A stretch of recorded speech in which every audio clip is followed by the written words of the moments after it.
Ladies and gentlemen, chess is a fascinating game. But you know that, and I know that. Ponder this for a second. There are more possible chess positions than there are atoms in the universe. What? What that means is, every time you play a bad game, or feel bad after a chess game, just realize someone out there has played far, far worse. And every single time that I feel like I've seen it all, something comes to my desk, something comes to my screen, my email, and one of my viewers sends me a game that truly blows my mind and makes me think about chess in a different way. And that is what we are going to see in this video. Trust me, whatever I made the title clickbaity, whatever this intro is clickbaity, whatever, you are not going to be disappointed with what you are about to see. Let's jump into it. Our protagonists are two 500s, named Mart from Norway and Sasha from Ukraine.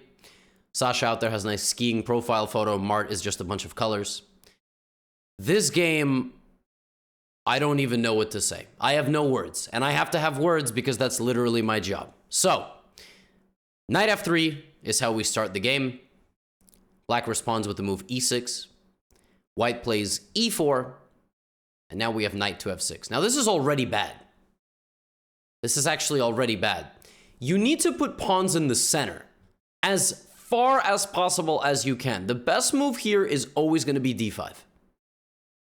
It just is. Why? Because e6 does not sufficiently fight for the center. And if you're putting knights in the center that can be attacked, that's very bad also, because your opponent can play a move like e5 now. And while some of the more advanced viewers will say, well, this is just kind of like the Aljochen's defense, not at 500. At 500, you're just giving up space. You're losing time developing. Don't put knights in the center when they can be attacked by pawns. Something has to be able to take the pawn, a knight, whatever. Now, we are going to watch history here. So instead of that, white plays the move bishop to c4, which I'm going to give a brilliant move to. By the way, let me know if you like these symbols. Chess.com has these emotes that I can put like during the games. Let me know if you like them or if they're annoying. Bishop c4 is a brilliant move because it just straight up hangs the pawn. Like, it's just no questions asked. I mean, white just, developed a pawn and then left it to die. Okay, d3. I really would have loved to see d3 on the last move, after knight f6. I would have loved to see it, here or something. But anyway, d3. And now the knight goes back to d6, which is not a bad move. Hits the bishop. Doesn't attack the bishop because it is defended, but white doesn't want to lose the bishop for the knight. The only problem with black's move is that you kind of blocked your own bishop, right? So black is likely going to go bishop to e7 here in castle, okay?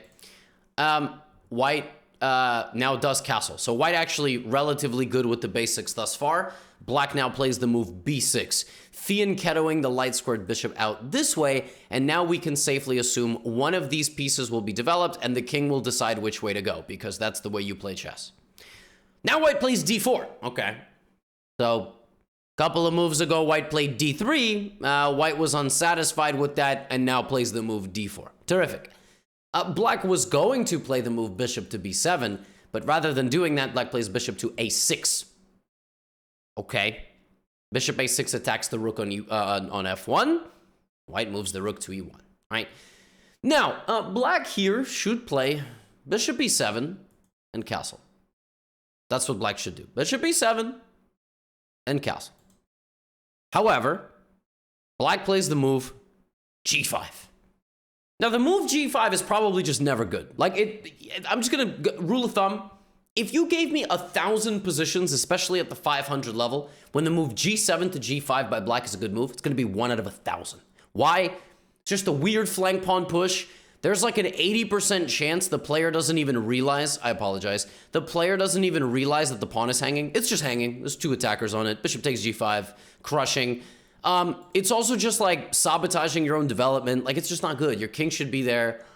Anyway. White plays the move d5. This is an excellent move. Now, I don't know if white just got lucky here. Like, I don't know if white didn't even realize that this could not be taken, rather. But it's the best move. It doesn't matter. And it's a principled move. How do you find a move like d5? King in the center, rook is here. You should strike in the center of the board, okay?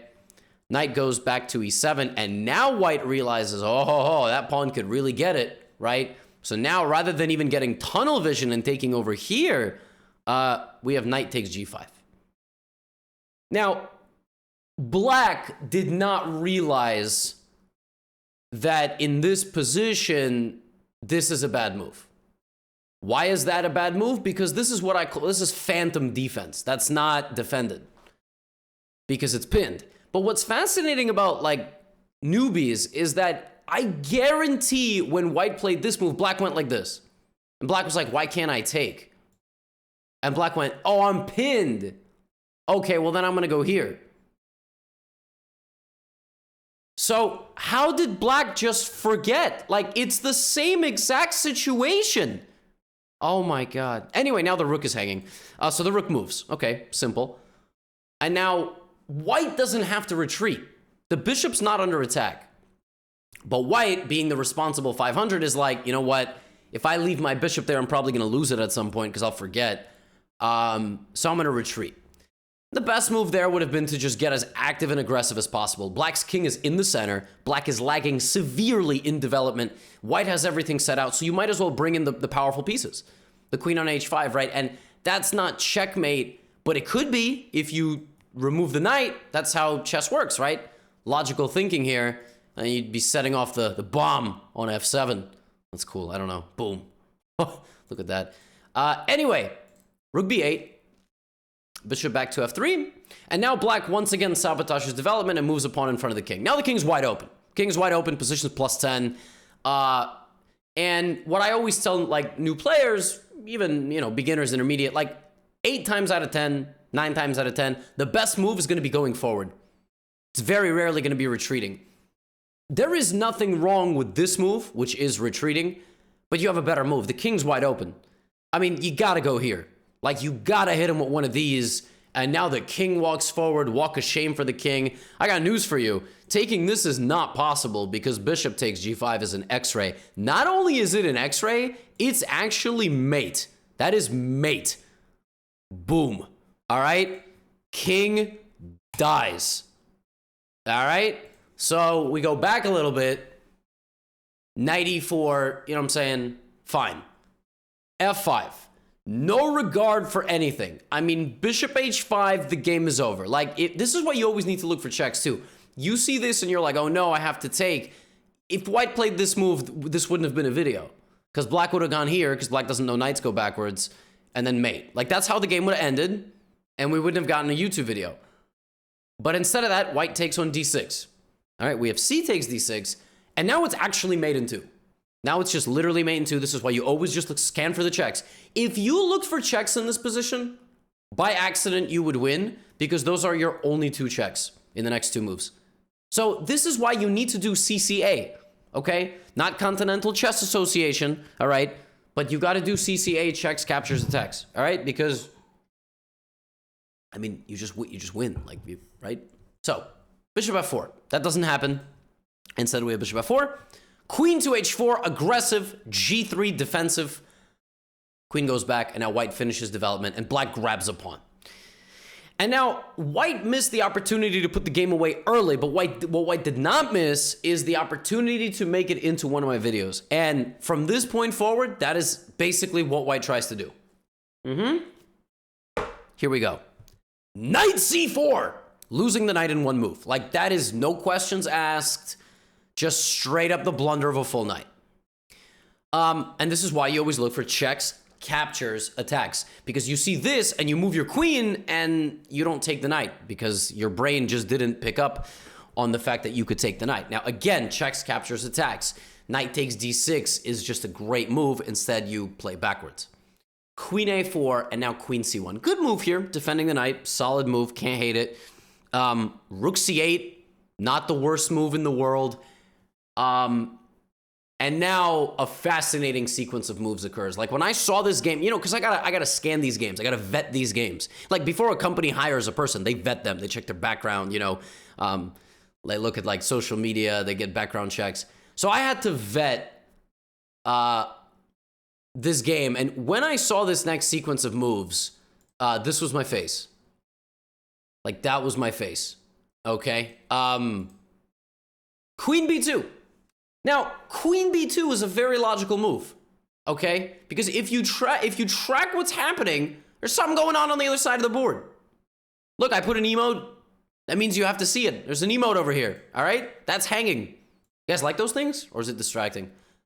There's a rook hanging, right? Black doesn't see it. In fact, I don't even know what the move queen a5 does. I don't, right? So queen a5. And white plays queen takes... What? Okay. Well, bishop g5 actually is a pretty smart move too. Because maybe white wants to go queen f6 and over here. Or white sees that the king has no moves and now is trying to do that idea but backwards. Oh, that's very smart. On h5, bishop h5 is now mate. That's a little mating net weave, and black doesn't see it, and white plays bishop. Okay. So the idea here, let me take you through the ideas. Let me get you in the mind of a 500. Queen a5 was just trying to defend that square, so the rook could come in, defend it, and hit the bishop over here. White could have taken a free rook, and white also could have made it in one move. White just straight up set up checkmate in one. It's made in one on the board. It's made in one right in front of you. But white gets distracted because white's like, ooh, rook. I'm going to move my knight backwards, and I'm going to attack the... Oh, I lost my bishop. And here's what makes this even more cruel. In this position, if you were to play queen takes rook, because you disconnected your rooks, that would be a huge mistake because your rook over here is hanging. See, a move ago, the rook defended each other, but now if you take, you lose your rook, which is crazy. Now, here is $1 million question. Did white see this and get lucky when they played this? And was this an intelligent move? Or did they, or was that just pure luck? Like, did they see it? I don't know. You tell me in the comments. I don't know. Black plays the move. Black plays the best move of the game thus far. Queen c5. Rook, queen, teaming up on that f2 square, which is a massive danger to the white king. And white plays the move rook d2. Very logical two moves. Okay? We haven't had a whole lot of them. Now rook back to g8, and the bishop retreats to e3, and the queen has to go away, right? That's what you would think. But suddenly, black activates his inner grandmaster, all right? And here black plays a brilliant move, absolutely brilliant move. Rook takes e3.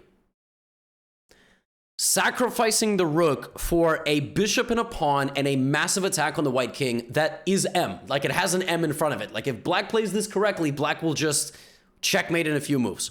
Rook f2, it's mate in 6. Now, nobody at 500 sees mate in 6. Nobody even at like 1800 sees mate in 6. I'm going to be honest, because oftentimes for mate in 6, it's like a very obscure king hunt.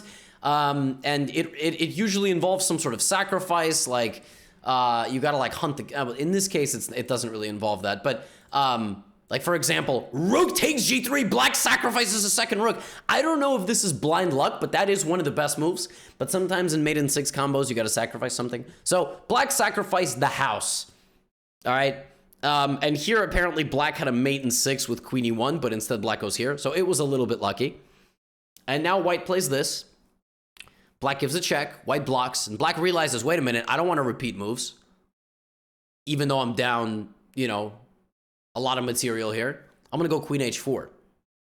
The most insane thing about this position is the material imbalance is only 2 points up for white. Like, white has 13 points of non-queen material, 2 rooks and a knight. I'm not counting the pawns.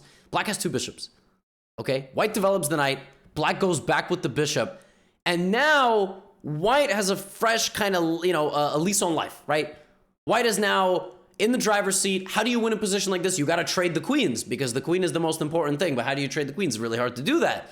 And your rook is hanging. And if you go here, there's check. So here's a golden rule of chess, okay? When one of your rooks is hanging, what you should do is you should lose the other one for no freaking reason. No reason. The move bishop b7 attacks one of your rooks. So rather than saving that one, not only do you lose that one, you lose another one, and you lose it with check. So now you're going to lose both rooks. Black takes one.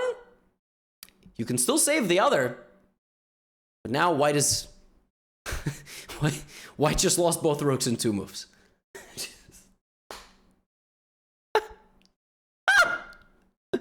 Okay, so now knight f3. Now, the hardest thing to do is to pry a king away from a knight as a queen, because the king just dances.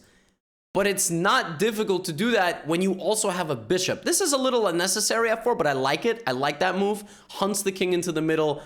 And now there's going to be a way to pry away the king from the knight. It's going to be right here. Black does it this way. That's wrong because the king can stick around.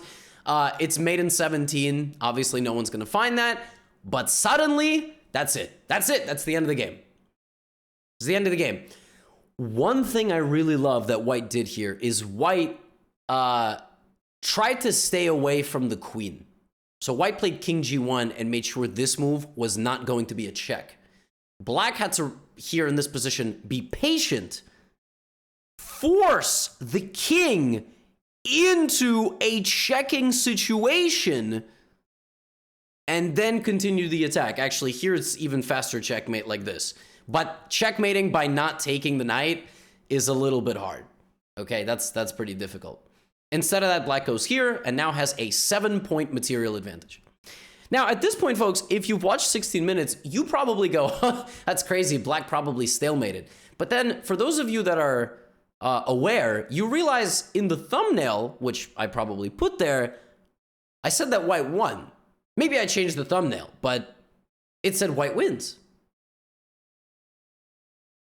How? Oh, black lost the queen probably, right? Yeah. Yeah, black lost the queen, right? Okay, queen f6. Now, just check. Queens are on the same line. Give a check, doesn't matter, you take the queen. Okay, don't hate it.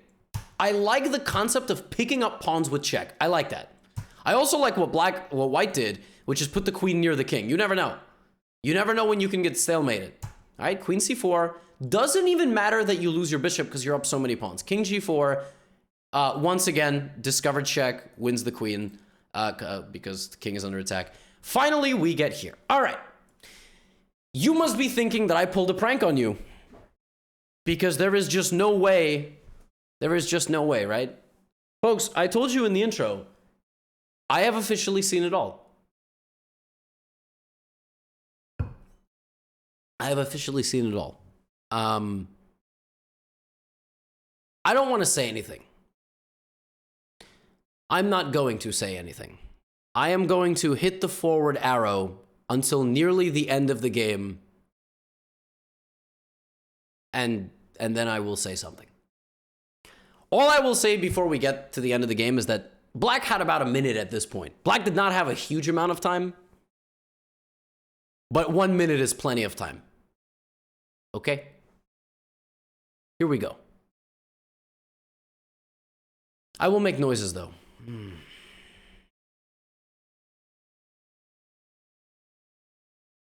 No. No.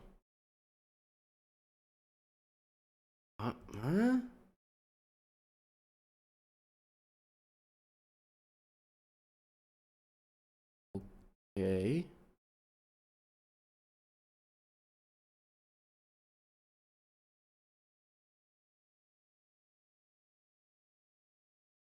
What?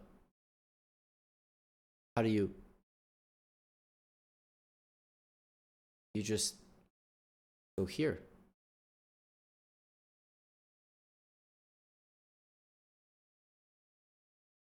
Game over. White wins.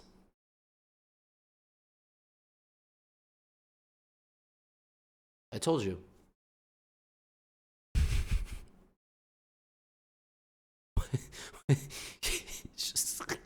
Can we? What? How did that happen? How did that happen? You can push the H pawn, but you just bring the 2 pawns on the. Why did black push every pawn once? And then to just. I can't explain this. And at the very end, even this is winning. I mean, even this is winning. This is no longer winning. But how could you just go to the corner here? Your options after the corner move are stalemate, draw, or any other king move, and king takes pawn. I have nothing to say. I'm just gonna end the video and I don't know. Go watch the World Cup. I don't know. I'm sorry. Get out of here.